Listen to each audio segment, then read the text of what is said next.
ധനഞ്ജയ് ശങ്കർ സംവിധാനം ചെയ്ത ബബ്ബബ്ബ എന്ന ചിത്രം നാളെ റിലീസിന് ഒരുങ്ങുകയാണല്ലോ.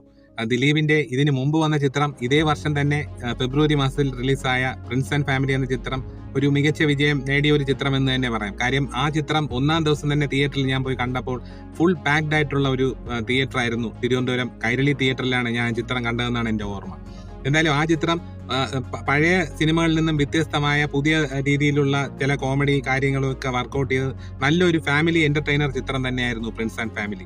അതുകൊണ്ട് തന്നെ ഈ വരുന്ന ചിത്രവും വളരെ കണ്ടിരിക്കാൻ രസമുള്ളതും ത്രില്ലിംഗ് ആയിട്ടുള്ള ഒരു എക്സ്പീരിയൻസ് തന്നെ ആയിരിക്കും ഈ ബബ്ബബ്ബ എന്ന ചിത്രവും എന്ന് എനിക്ക് തോന്നുന്നു. പിന്നെ മറ്റൊരു കാര്യം പറയാനുള്ളത്, ഈ ചിത്രത്തിൽ മോഹൻലാൽ ഒരു ഗസ്റ്റ് അപ്പിയറൻസിൽ വരുന്നു എന്നുള്ളതാണ്.